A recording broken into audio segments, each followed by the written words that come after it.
بيتشرف انه عاش فيه الفنان الكبير نور الشريف، المنزل رقم 16، والمخرج الراحل الاستاذ علاء كريم، والممثل الراحل الاستاذ حافظ امين المخرج التلفزيوني الكبير، والفنان محمود مسعود، الله يرحمهم جميعا.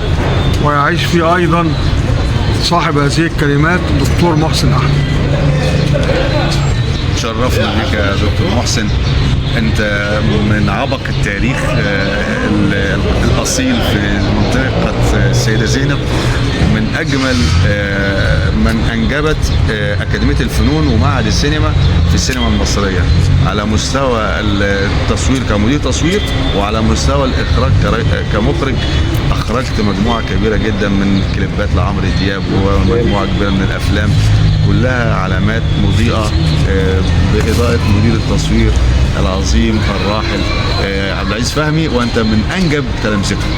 الحمد لله، ربنا يرحم الاستاذ عبد العزيز فهمي والدكتور رمسيس مرزوق، ايوه، والاستاذ عبد اللطيف فهمي، ايوه، وكل اساتذتنا اللي اتعلمنا على ايديهم في المعهد العالي للسينما، انا وانت في قسم التصوير في معهد السينما.